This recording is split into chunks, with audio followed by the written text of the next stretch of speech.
Well, good evening, my friends. Howdy. So it's been a second since I've been here. So I'm going to wait for just a couple moments to see if anybody shows up live. And yeah.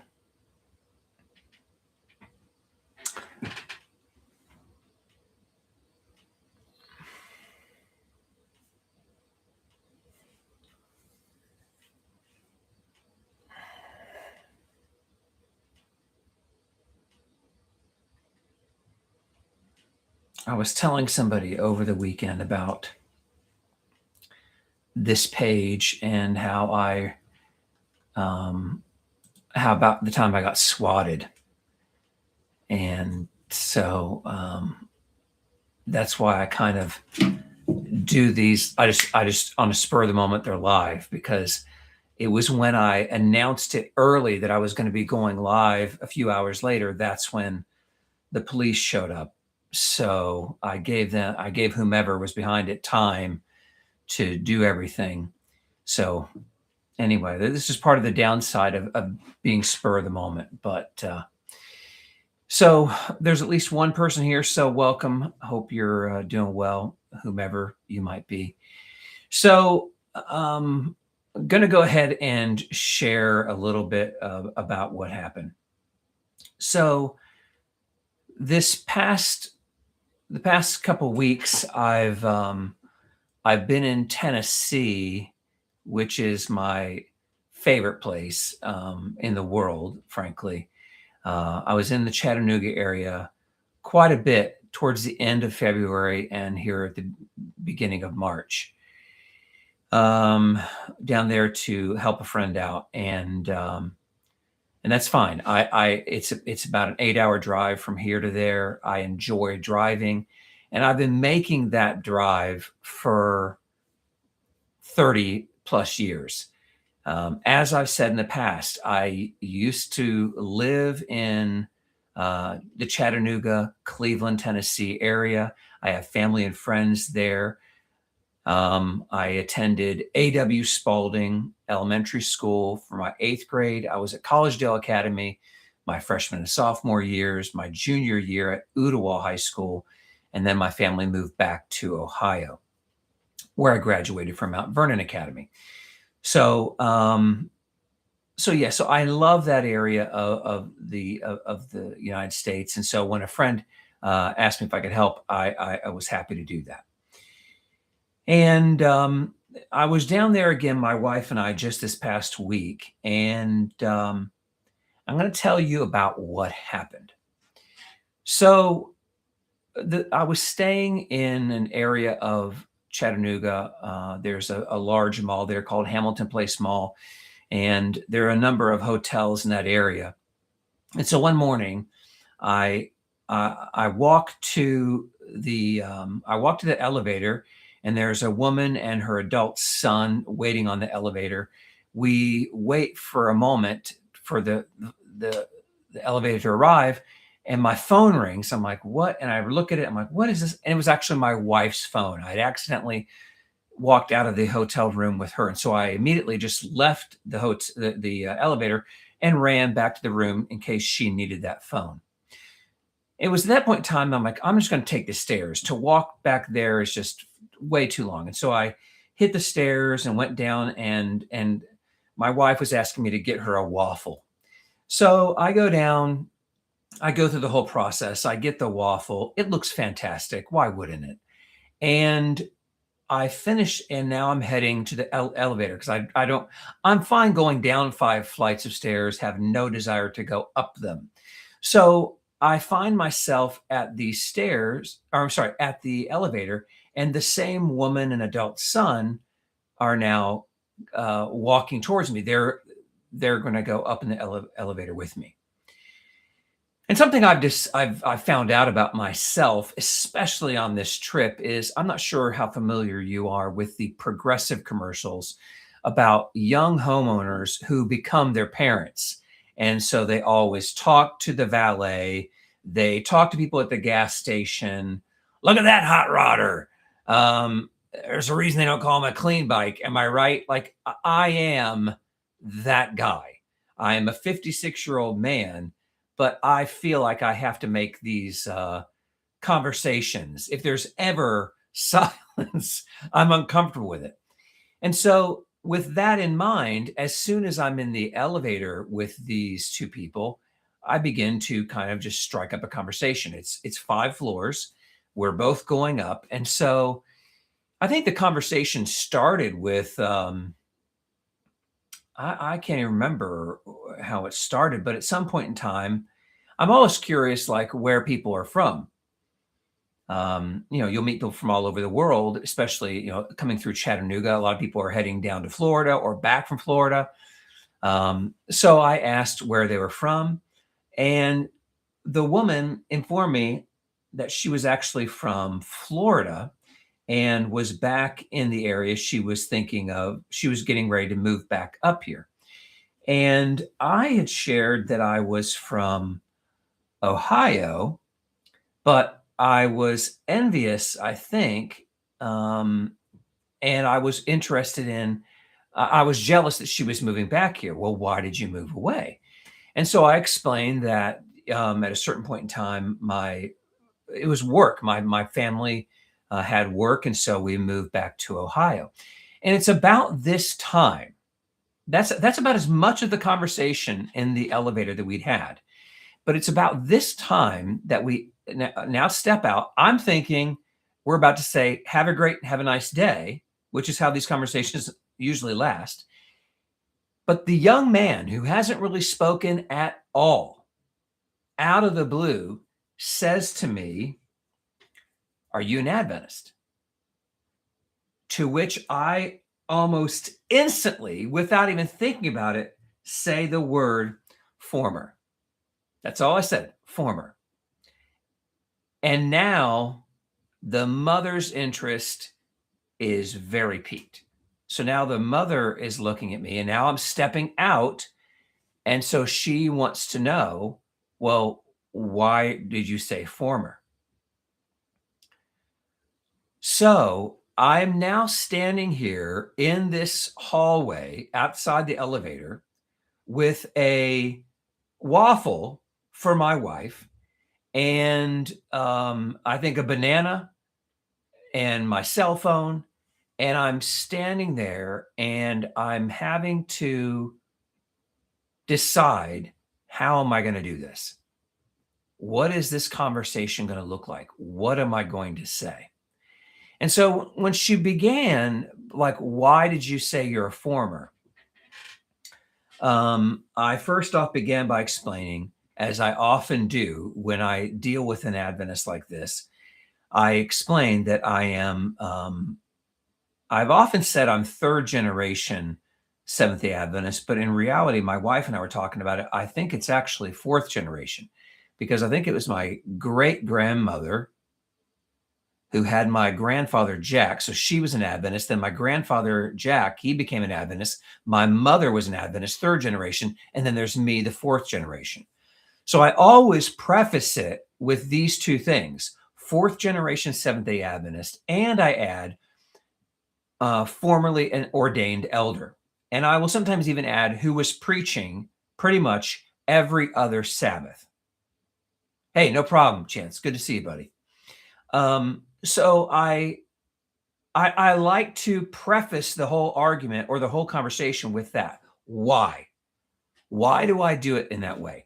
I do it that way for a couple reasons. Number one, like the real biggest reason I do that is because I would hope that the person who I'm going to have this conversation with understands that as a fourth generation Adventist, as an ordained elder, you are well aware of the theology of the Adventist church. You are also well versed in the various arguments that you will have to make as an Adventist, such as arguing about the Sabbath, arguing about diet, arguing about state of the dead, arguing about the end times, all this kind of stuff. I want the person to know you're not talking to a person who just signed up, or it wasn't like I joined it and then a year later I left it. No, I was in it for a long time. I was steeped in Adventism. And I want them to think this through. And that is, if my entire life as an Adventist, I am continually having to defend the theology of the Adventist church, which you do, if I have to continually explain why A, Adventism is right, and why B, Sunday churches or mainstream Protestantism is wrong, if I've had to argue and defend all that my whole life, it stands to reason that when that individual finds himself at a crossroads between staying in Adventism and leaving, they must have a debate with themselves. They must take some time to think through all the arguments they have so vehemently been making themselves. They have to now start arguing through that on their own. For example, all the things I talk about here on this channel about things like, well, if you love me, you keep my commandments. I had to work through, what does that mean? I had to work through, well, it's the only commandment that says remember. So how are you going to forget it? Like, I'm mocking myself. These were the things as an Adventist I would say. And so when I come to this crossroads, I have to argue with myself. And since it's me, I have to okay, that really is a convincing argument. Whatever conclusion I'm coming in, I have to be able to reason it through in my own mind. A person isn't just going to believe you. I don't know how else to say it. So again, I begin these conversations with that fourth generation Adventist, ordained elder, preaching every other Sabbath, which is all true. So I presented that to them first.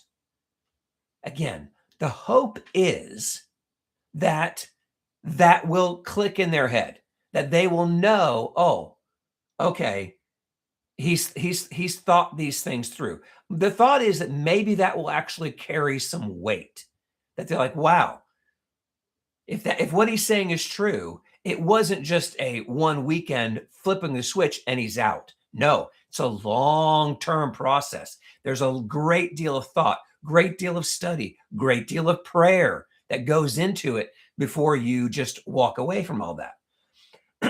So I begin with that statement. And then I basically, I'm thinking to myself, I got my wife's waffle in my hand. And I'm like, how am I going to do this? And so I think to myself, I'm just going to share the testimony of how.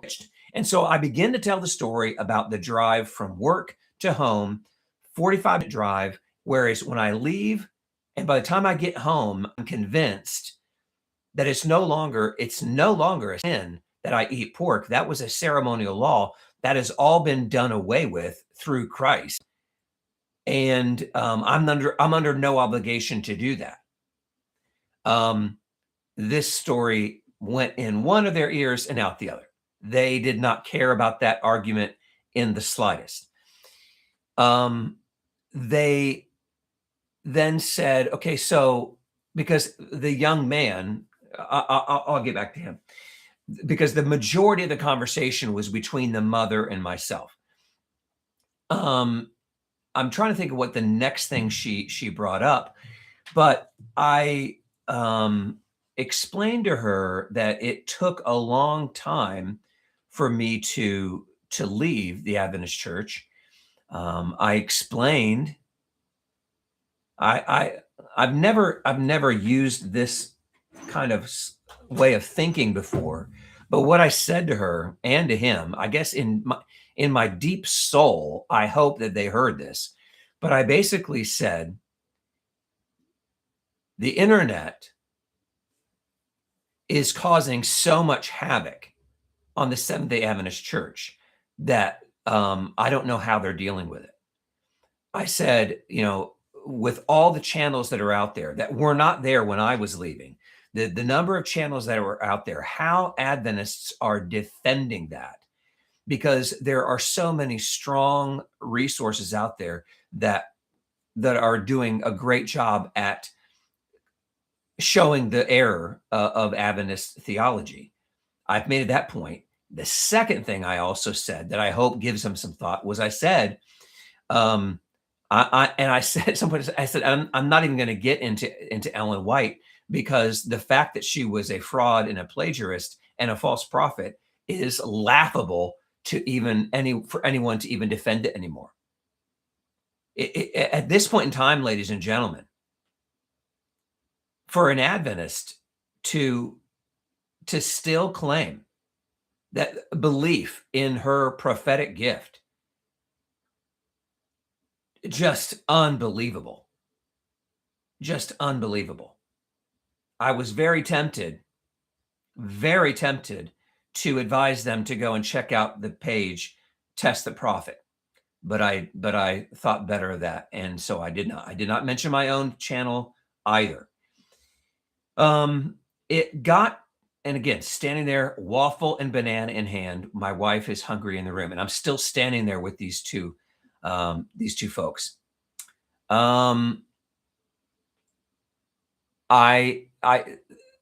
did not get into I did not get into the Sabbath with them. I'm trying to think of what else was brought up. Let me go ahead and at least mention what the son said, because I was flabbergasted, and that's really what makes me think about what he asked me.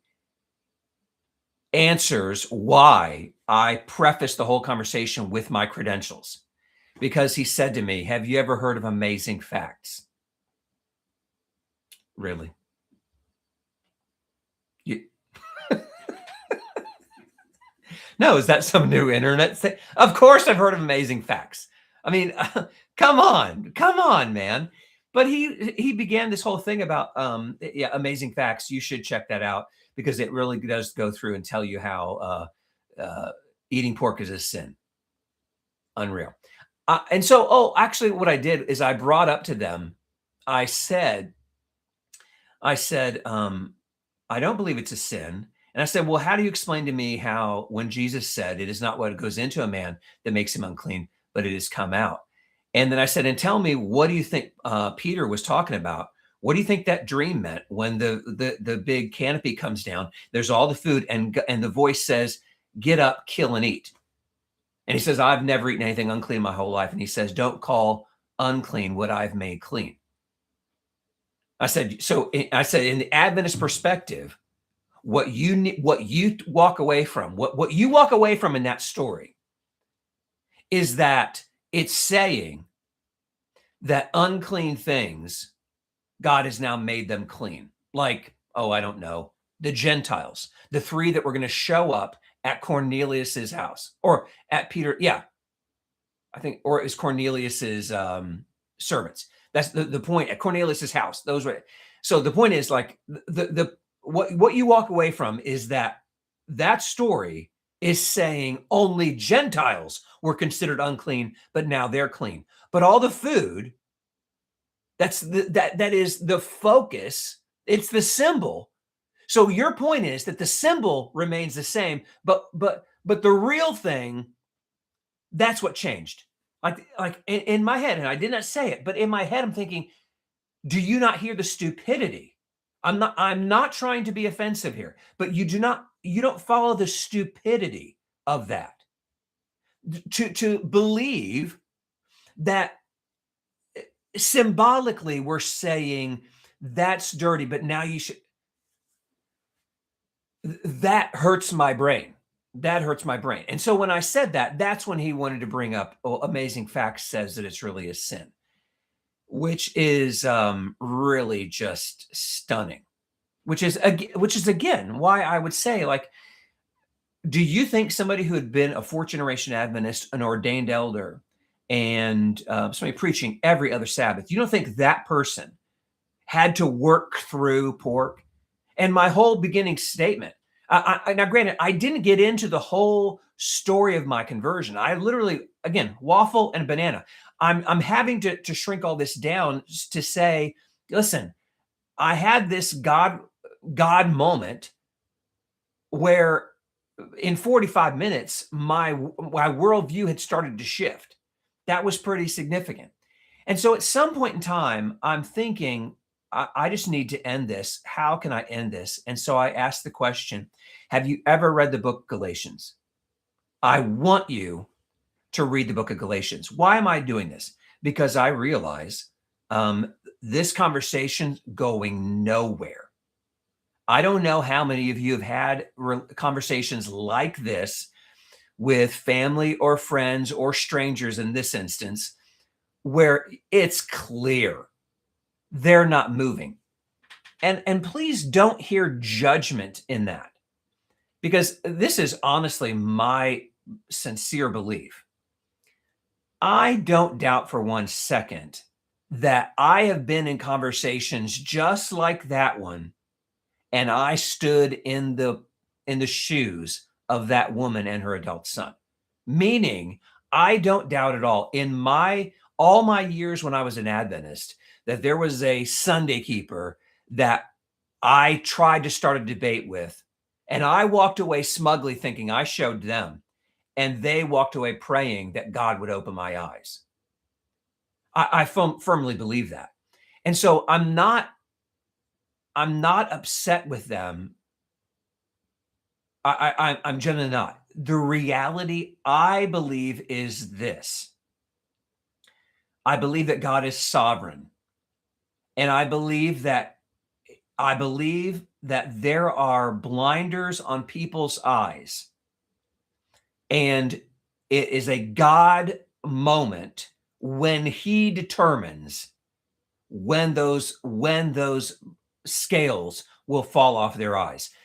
I am of the absolute opinion that there is nothing I could have said outside of that elevator that, unless there's no argument I could have made, there's no scripture I could have showed them that would have turned them, unless God had already, well ahead of time, already been working something in their hearts and in their minds, and the scales were off and they were able to receive that. When I'm closing this conversation up, all I'm saying is I'm going to throw a couple seeds out here, not expecting all of a sudden it's going to sprout up right here. I'm going to throw these seeds out in hopes that sometime later, when God sees fit to soften the soil of your heart and your mind, that seed may still be around and something will trigger and you can actually process that. So my answer is, I just want you to go ahead and I want you to focus on the book of Galatians. And it somehow got over into Revelation. Let me try and think of how did it get to Revelation? Oh, this was it. I asked, she's like, well, what about the Sabbath? I asked her point blank, do you believe that the Sabbath is the seal of God? I absolutely do. It was really at that point in time where I'm like, we're going nowhere. We are going nowhere. Because for her to believe that, and for her to believe it so adamantly, there's a lot of Adventists, family and friends. If I were to ask them that, they would say, no, I'm convinced that the Sabbath is, or the seal of God is really just the Holy Spirit, not this woman. Her confident answer was so strong. It was painfully obvious at that point in time, we're not going to make any headway here. So, because she begins to start talking about Revelation and and all this kind of stuff. And I said to her, I go, I still tried to kind of help see if I could test the waters, make the argument a little bit about, so you don't think that's works at all? For the only way that I can actually be marked, the only way that I can be sealed is through obedience. You don't have any problem with that. Well, no, it's only going to be in the future. That was the answer. And my answer to that was, okay, that's fine. That's fine. But even so, you're still saying there is going to be a time that the only way a person can be saved is if they have obeyed this commandment, then and only then. It's not about faith anymore. It is about what you do. Didn't make any difference. And it was a then that I'm like, I encourage you to read the book of Galatians. Well, you should read Revelation. I have read it. And that was what her response to me. And my response to her was, I have read it multiple times. And what I would also recommend to you is that you read other interpretations of the book of Revelation. Because I said, are you a lifelong Adventist? Her answer, I converted when I was 30. My response, were you in any other denomination prior to that? In other words, did you come from a Bible believing spiritual home? Answer, no. She had been like in a Methodist church up until she was 12. Then she leaves that church. I'm now presuming these other things. I'm filling in some blanks on her behalf. She said Methodist up until she was 12, and then she joined the Adventist church when she was 30. So she left out 12 to 30. She left that empty, I think, for a reason, to say that she was just doing whatever. And that is the thing that I just absolutely about Adventism, is that the biblically illiterate are the ones that can absolutely be swayed. And I include my loving and whom I love with all my heart and soul, my wife. She was born and raised Free Will Baptist. When I met her, she had not been actively going to church in years. And she often said, if you're able to show it to me in the Bible, that's all I need. Well, I could show you in the Bible where you need circumcision. And so to some people, if they are biblically illiterate, you can convince them of anything. Now, I'm not saying that when I converted her, I knew it was false. I myself was biblically illiterate. I truly knew no other systematic theology outside of Seventh-day Adventism. I was born and raised in it, okay? So my point to this lady, and I don't know that she gets it, is I'm saying, listen, there are a world of other Christian interpretations of the Bible and of Revelation by people who have been here and theologies that have been in existence far longer than Adventism. Do yourself a service and check them out. Only God can say if they will. And so we kind of turned. I look down the hall. My wife is actually standing outside in the hallway. Like, what is going on? Like, she can only see me. She can't see these other two people. And I look at my phone. She has been calling and texting me. What is going on? And so I find that, like, it's nice talking to you. Peace out. Watch Intoxicated by Grace. I'm kidding. And so I head down. Ladies and gentlemen, my heart was pounding out of my chest this whole time, because, like,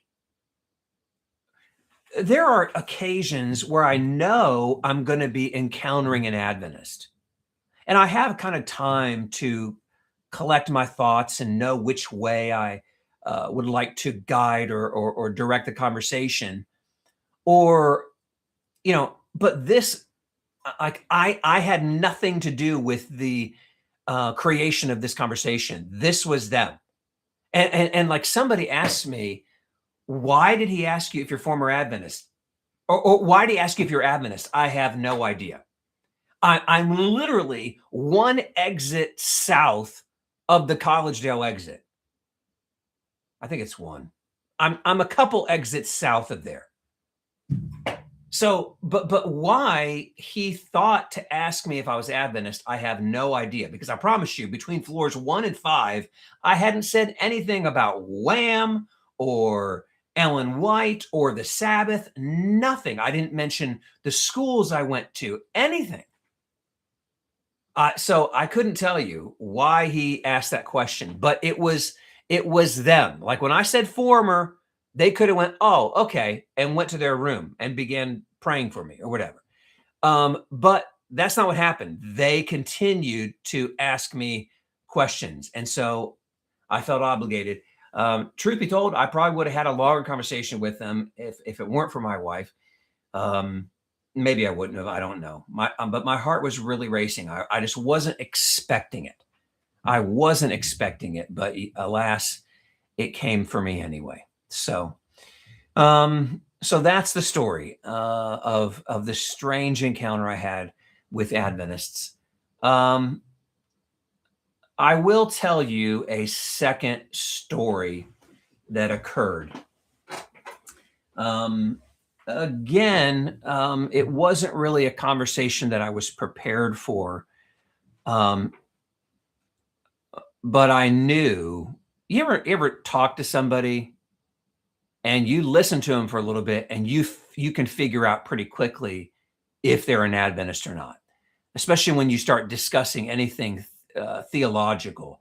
There's certain things that when it's said, you're like, okay, this person is not an Adventist or they are. For instance, if somebody says something about to be absent from the body is present with the Lord, as soon as they say that, definitely not an Adventist. Well, an older gentleman that I was talking to, I he was talking. He basically said he was relaying to me a conversation that he had with someone that he and I both knew, and he said, um, you know, a person can't know if they're saved. That was his line.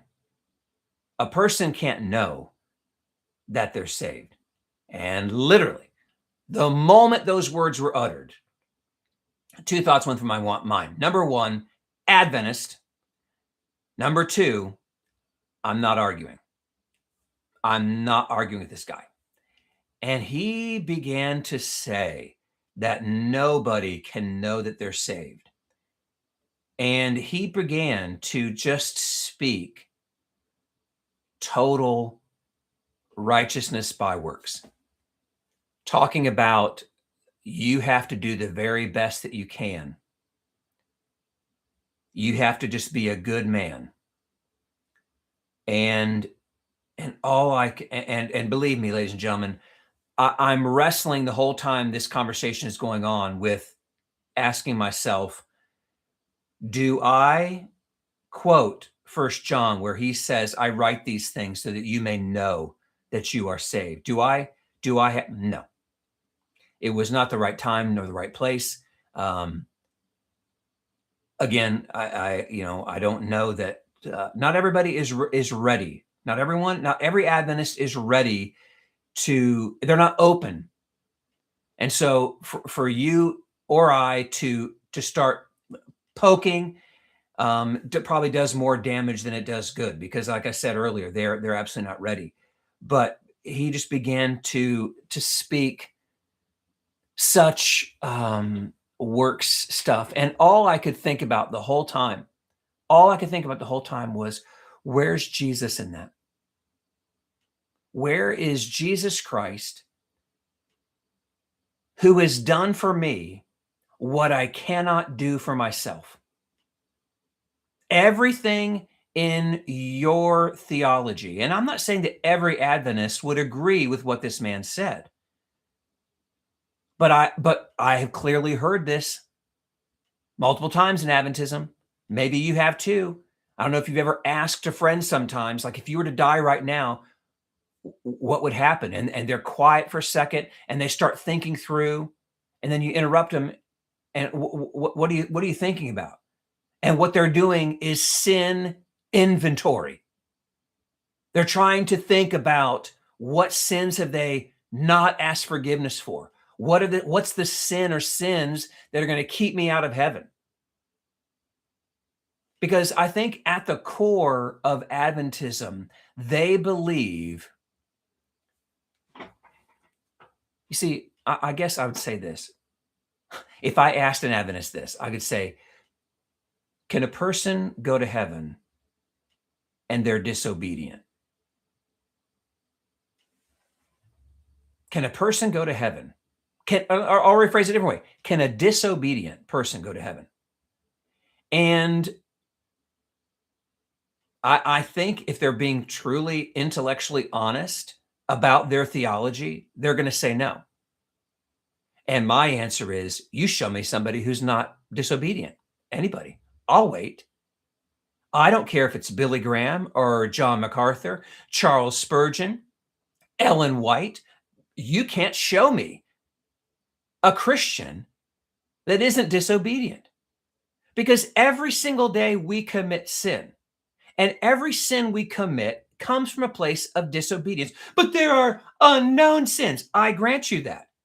I grant you that on top of the known sins that we're doing that are worthy of death, we're also committing unknown sins. Grant you that. But what you and I can't escape from is that you and I are every day committing known sins. We are knowingly disobeying God.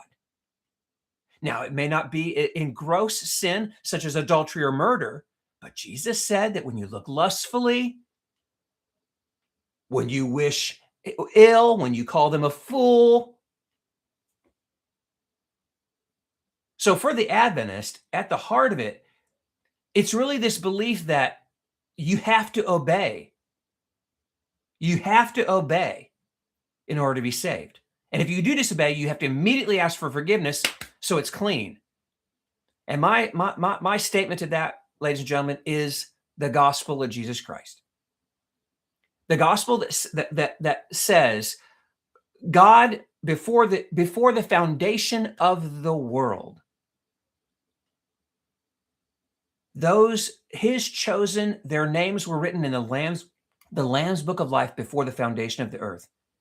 And when he wrote those names in that book of life, was he unaware of the known and unknown sins that I would commit? No, he knew those sins. And when he went to the cross that day on my behalf, he did for me what I could not do for myself. Even when God saw fit to pour the Holy Spirit out upon me and to bring me to life spiritually, even then, my sinful nature is still there. And through the power of the Holy Spirit and through the grace of God, I continue to grow daily more and more like Christ, some days more like Christ than others day. But I'm still, and there are ups and there are downs. But the thing that the Adventist doesn't understand is once I enter the realm of justification, I'm golden. But how did I enter that realm? Was it because I obeyed? Was it because I signed some card? Was it because I went forward? Why? How did I enter this realm of justification? It is through faith in Christ. Well, where'd the faith come from? Came from God too. It's all a God thing. Salvation is of God. And so when I enter that justification, he is saying, not guilty for now and forever. For now and forever. Knowing that I will still sin, but my salvation is assured. Why is it assured? Because of he who loved me. Because of he who did for me what I could not do myself. That's why. And this is where the Adventist can't understand. And so they they distort the gospel into something just like you read in the book of Galatians. Faith's important, but you also need to obey. So, 2 interesting conversations this past weekend. Just thought I'd share those with you. And yeah. So thanks for spending some time with me tonight. Those of you who are watching now, appreciate it. I really will at some point in time get around to, I think, episode 7 of my series on the Sabbath. Is it a ceremonial or moral law? The 7th is out there. I know what I'm going to say. It's just waiting for the right time to say it. and it should be coming soon. So please bear with me. Anyway, happy St. Patrick's Day. Hope you guys are all doing well. God bless you, and thanks for watching tonight. Have a good evening.